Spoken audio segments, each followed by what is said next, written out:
Hello everyone, welcome to study wing point. তো এই ভিডিওতে তোমাদের সাথে আলোচনা করব নতুন একটি সরকারি চাকরির বিজ্ঞপ্তি নিয়ে। তো প্রথমত তোমাদের জানিয়ে রাখি, আইবিপিএস অর্থাৎ ইনস্টিটিউট অফ ব্যাংকিং পার্সোনাল সেকশনের পক্ষ থেকে 4455টি শূন্যপদে কর্মী নিয়োগের নতুন একটি বিজ্ঞপ্তি প্রকাশিত হয়েছে। ভারতীয় নাগরিক হয়ে থাকলে পশ্চিমবঙ্গের 23 জেলা থেকে ছেলে এবং মেয়ে উভয় চাকরি প্রার্থী কিন্তু আবেদন করতে পারবে। তো এখানে তোমাদের আবেদনের পদ্ধতি কী আছে, বয়সীমা কী আছে এবং প্রত্যেকটি ব্যাংকে কতগুলি করে শূন্যপদ, প্রত্যেকটি আলোচনা করব ভিডিওর মাধ্যমে। তো ভিডিওটি স্কিপ না করে ধৈর্য সহকারে দেখো, তাহলে সমস্ত তথ্য এখান থেকে পেয়ে যাবে। এবং ডিসক্রিপশন বক্সে টেলিগ্রামের লিঙ্ক দেওয়া আছে, সেখান থেকে তোমরা কিন্তু বিজ্ঞপ্তিটি ডাউনলোড করে নিতে পারবে। ঠিক আছে, তো এই রকম নিত্য নতুন চাকরি সংক্রান্ত আপডেট পাওয়ার জন্য আমাদের চ্যানেলটি সাবস্ক্রাইব করে পাশে থাকা বেল আইকনটি ক্লিক করে রাখো, যাতে যে কোনো লেটেস্ট আপডেট খুব সহজেই তোমাদের কাছে পৌঁছে যায়। তো চলো বিজ্ঞপ্তিটি তোমাদের সাথে আলোচনা করে দিই। প্রথমত অনস্ক্রিন অফিসিয়াল বিজ্ঞপ্তি ওপেন করলাম। এখানে তোমাদের বলে দেওয়া আছে কোন পোস্টে নিয়োগ করানো হচ্ছে। তো সেক্ষেত্রে বলেছে প্রবাশনারি অফিসার এবং ম্যানেজমেন্ট ট্রেনিস পোস্টে কিন্তু তোমাদের নিয়োগ করানো হচ্ছে। এবং এটি তোমাদের 25-26 নোটিফিকেশান। ঠিক আছে, এই হলো অফিসিয়াল ওয়েবসাইট www.ibps.in। এই অফিসিয়াল ওয়েবসাইটে গিয়ে তোমরা কিন্তু ভিজিট করলে সমস্ত তথ্য পেয়ে যাবে। ঠিক আছে, যে তোমাদের নিয়োগ সংক্রান্ত যে সমস্ত তথ্যগুলি দেওয়া আছে পেয়ে যাবে ওখান থেকে। তো এখানে তোমাদের কিছু ইম্পর্ট্যান্ট ডেট বলে দেওয়া আছে, যে কবে থেকে তোমাদের আবেদন স্টার্ট হয়েছে এবং আবেদনপত্র জমা দেওয়ার লাস্ট ডেট কী, অ্যাপ্লিকেশন ফিস জমা দেওয়ার লাস্ট ডেট কী, প্রত্যেকটি দেওয়া আছে। তো প্রথমে দেখো 1/8/2024 থেকে তোমাদের অ্যাপ্লিকেশন স্টার্ট হয়েছে অনলাইনের মাধ্যমে, এবং আবেদনপত্র, অ্যাপ্লিকেশন ফিস, তো এগুলি দেওয়ার লাস্ট ডেট বলেছে 21/8/2024, অর্থাৎ আগস্ট মাসের 21 তারিখ কিন্তু অ্যাপ্লিকেশন ফিস জমা দেওয়ার লাস্ট ডেট। মডিফাই করার, অর্থাৎ তোমাদের অ্যাপ্লিকেশান ফর্মে যদি কোনো রকম ভুল হয়ে থাকে সেক্ষেত্রে মডিফিকেশান করতে পারবে এই ডেটের মধ্যেই। ঠিক আছে, তো এখানে তোমাদের আরও বলে দেওয়া আছে প্রি এক্সামের ট্রেনিংয়ের জন্য তোমাদের এই টেন্টেটিভ মান্থ বলে দেওয়া আছে 2024-এর সেপ্টেম্বর মাসে তোমাদের ট্রেনিং করানো হবে। ঠিক আছে, কন্ডাক্ট করানো হবে। এবং প্রি এক্সামের অর্থাৎ প্রিলিমিনারি এক্সামের জন্য তোমাদের অ্যাডমিট কার্ড তোমরা অক্টোবর মাসে ডাউনলোড করে নিতে পারবে, এবং অক্টোবর মাসের মধ্যেই তোমাদের কিন্তু এক্সাম নেওয়া হবে। ঠিক আছে, এবং রেজাল্ট তোমাদের অক্টোবর অথবা নভেম্বর মাসে পাবলিশ করা হবে। এবং মেন এক্সামের জন্য তোমাদের অ্যাডমিট কার্ড তোমরা ডাউনলোড করতে পারবে নভেম্বর মাসে।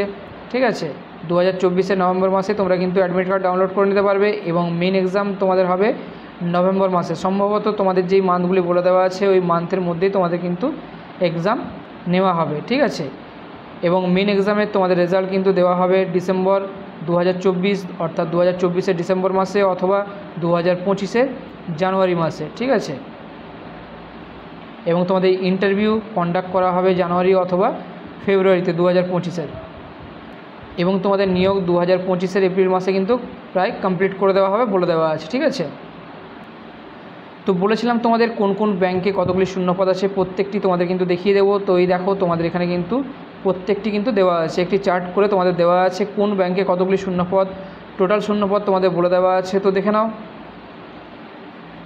প্রথমে বলেছে ব্যাংক অফ বরোদা, এখানে তোমাদের কিন্তু কোনো রকম শূন্যপদ নেই। পরবর্তীতে ব্যাংক অফ ইন্ডিয়া, এখানে টোটাল শূন্যপদ বলে দেওয়া আছে 885টি। ঠিক আছে, ইউআরের জন্য SC ST OBC EWS প্রত্যেকটি কিন্তু দেওয়া আছে, এখান থেকে তোমরা চেক আউট করবে। তো SCর ক্ষেত্রে বলেছে 132টি, STর জন্য 66টি, OBCর ক্ষেত্রে 238টি, EWSের ক্ষেত্রে 88টি, ইউআরের জন্য 361টি, এবং PWBDর ক্ষেত্রে তোমাদের কিন্তু এখানে ভাগ করে দেওয়া আছে। তারপর কানাডা ব্যাংকের ক্ষেত্রে তোমাদের বলে দেওয়া আছে SCর ক্ষেত্রে 90টি, STর ক্ষেত্রে 45টি, OBCর ক্ষেত্রে 160টি, EWSের ক্ষেত্রে 75টি, ইউআরের ক্ষেত্রে 380টি।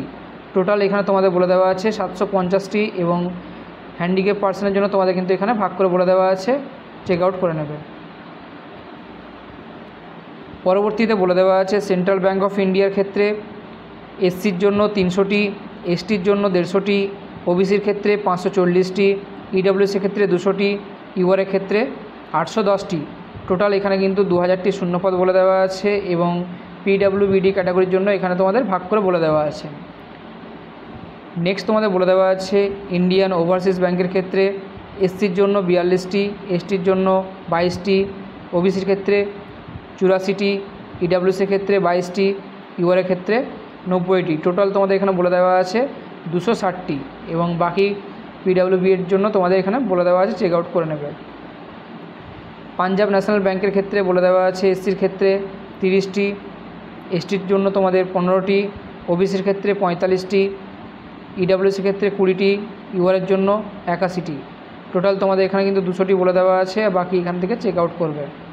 পরবর্তীতে বলেছে পাঞ্জাব এবং সিন্ধ ব্যাংকের জন্য তোমাদের বলেছে যে এসসির জন্য 63টি, এসটির জন্য 34টি, ওবিসির ক্ষেত্রে 109টি, ইডাব্লিউসির ক্ষেত্রে 30টি এবং ইউআরের জন্য 124টি।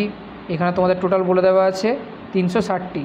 ঠিক আছে, তো বাকি এগুলো চেক আউট করবে। টোটাল তোমাদের এখানে কিন্তু বলে দেওয়া আছে 4455টি শূন্য পদে তোমাদের এখানে নিয়োগ করানো হচ্ছে। সেক্ষেত্রে টোটাল ইউআরের জন্য আছে 1846টি, তারপরে তোমাদের ইডাব্লিউসির ক্ষেত্রে আছে 435টি, ওবিসির ক্ষেত্রে আছে 1185টি, এসটির ক্ষেত্রে আছে 332টি এবং এসসির জন্য আছে 657টি এবং বাকি সমস্তগুলোই তোমাদের কিন্তু পিডব্লিউবিডির জন্য। ঠিক আছে, তো ভারতীয় নাগরিক হয়ে থাকলে তোমরা কিন্তু এখানে আবেদন করতে পারবে। ঠিক আছে, তো সেক্ষেত্রে তোমাদের বয়স সীমা কী বলা আছে দেখে নাও। তো 20 থেকে 30-এর মধ্যে তোমাদের বয়স থাকতে হবে এবং তোমাদের বয়স হিসেব করা হবে এখানে 1/8/2024 অনুযায়ী এবং ডেট অফ বার্থ তোমাদের থাকতে হবে 2/8/1994 থেকে 1/8/2004-এর মধ্যে। ঠিক আছে, এবং সরকারি নিয়ম অনুযায়ী এসটি এসসিরা 5 বছরের বয়সে ছাড় পেয়ে যাবে, ওবিসিরা 3 বছরের এবং তোমাদের পিডব্লিউবিডি ক্যাটাগরি ক্যান্ডিডেটের জন্য কিন্তু 10 বছরের বয়সে ছাড় পেয়ে যাবে। ঠিক আছে, নেক্সট তোমাদের শিক্ষাগত যোগ্যতা বলে দেওয়া আছে 21/8/2024 অনুযায়ী তোমাদের শিক্ষাগত যোগ্যতা কিন্তু চেক করা হবে, অর্থাৎ এর আগে তোমাদের এডুকেশনাল কোয়ালিফিকেশান কমপ্লিট করে নিতে হবে। তো শিক্ষাগত যোগ্যতাতে বলে দেওয়া আছে আগ্রহী আবেদন প্রার্থীকে যে কোনো স্বীকৃত বিশ্ববিদ্যালয় থেকে ন্যূনতম স্নাতক পাস করে থাকতে হবে, তাহলে তোমরা কিন্তু আবেদন করতে পারবে এবং আবেদন করার সময় চাকরি প্রার্থীকে অবশিষ্ট যেই তোমাদের স্নাতক ডিগ্রির মার্কশিট কিন্তু আপলোড করতে হবে। ঠিক আছে, পরবর্তীতে তোমাদের অ্যাপ্লিকেশান ফিসের কথা বলে দেওয়া আছে যে তোমাদের অ্যাপ্লিকেশান ফিস লাগবে 850 টাকা সমস্ত ক্যাটাগরির জন্য এবং এসসি এসটি পিডব্লিউবিডি এই সমস্ত ক্যাটাগরির জন্য তোমাদের অ্যাপ্লিকেশান ফিস লাগছে 175 টাকা। ঠিক আছে, এবং তোমাদের এখানে বলে দেওয়া আছে 1/8/2024 থেকে 21/8/2024-এর মধ্যে তোমরা অ্যাপ্লিকেশান ফিস কিন্তু সাবমিট করে দেবে অনলাইনের মাধ্যমে। তো এখানে দেখো তোমাদের প্রথমে কিন্তু প্রি এক্সাম নেওয়া হবে। প্রি এক্সামে তোমাদের এখানে বলে দেওয়া আছে কোন কোন সাবজেক্ট থেকে কত নাম্বার আসবে। ইংলিশ ল্যাঙ্গুয়েজ থেকে তোমাদের 30টি প্রশ্ন আসবে 30 নাম্বার, কোয়ান্টিটিভ অ্যাপটিটিউড থেকে 35টি প্রশ্ন আসবে 35 নাম্বার, রিজনিং এবিলিটি থেকে 35টি প্রশ্ন আসবে 35 নাম্বার। এখানে তোমাদের প্রথমে কিন্তু ইংলিশে প্রশ্ন আসবে এবং বাকি দুটি ক্ষেত্রে ইংলিশ অথবা হিন্দিতে তোমাদের প্রশ্ন আসবে এবং প্রত্যেকটিতে তোমাদের কিন্তু 20 মিনিট করে সময় থাকবে। টোটাল তোমাদের 60 মিনিট, 100 নাম্বারে 100টি তোমাদের প্রশ্ন থাকবে। পরবর্তী মেন এক্সামের ক্ষেত্রে তোমাদের বলে দেওয়া আছে রিজনিং এবং কম্পিউটার অ্যাপটিটিউড থেকে তোমাদের 45টি প্রশ্ন থাকবে 60 নাম্বার, ইংলিশ এবং হিন্দিতে তোমাদের প্রশ্ন করা হবে 60 মিনিট সময় থাকবে। জেনারেল অথবা তোমাদের ইকোনমি অথবা ব্যাংকিং অ্যাওয়ারনেস থেকে 40টি প্রশ্ন আসবে 40 নাম্বার, ইংলিশ এবং হিন্দি তোমাদের এই দুটি ভাষায় কিন্তু পরীক্ষা নেওয়া হবে এবং এখানে তোমাদের 35 মিনিট সময় থাকবে। ইংলিশ ল্যাঙ্গুয়েজ থেকে 35টি প্রশ্ন আসবে 40 নাম্বার এবং 40 মিনিট তোমাদের সময় থাকবে। ঠিক আছে, ডাটা অ্যানালাইসিস অ্যান্ড ইন্টারপ্রিটেশন থেকে তোমাদের 35টি প্রশ্ন থাকবে 60 নাম্বার, ইংলিশ অথবা হিন্দিতে তোমাদের প্রশ্ন করা হবে 45 তোমাদের মিনিট সময় থাকবে এখানে। ঠিক আছে, টোটাল তোমাদের এখানে বলে দেওয়া আছে 155টি প্রশ্ন থাকবে, 200 নাম্বার থাকছে, 3 ঘন্টা তোমাদের সময় থাকবে। ঠিক আছে, এবং তারপরে তোমাদের ইংলিশ ল্যাঙ্গুয়েজ এখানে তোমাদের লেটার রাইটিং এবং এসের জন্য তোমাদের 2টি প্রশ্ন থাকবে 25 নাম্বার থাকবে। ঠিক আছে, এসে লিখতে হবে এবং লেটার রাইটিং তোমাদের এখানে কিন্তু লিখতে হবে, 30 মিনিট সময় থাকবে। তো নেক্সট তোমাদের বলে দেওয়া আছে কীভাবে তোমরা আবেদন করবে। সেক্ষেত্রে তোমাদের প্রথমে এই অফিসিয়াল ওয়েবসাইটে যেতে হবে, তারপরে এখানে ক্লিক করার পর তোমাদের একটি অপশান আসবে সিআরপি পিও অর এমটি, এখানে ক্লিক করার পরে তারপরে তোমাদের click here to apply online for CRP.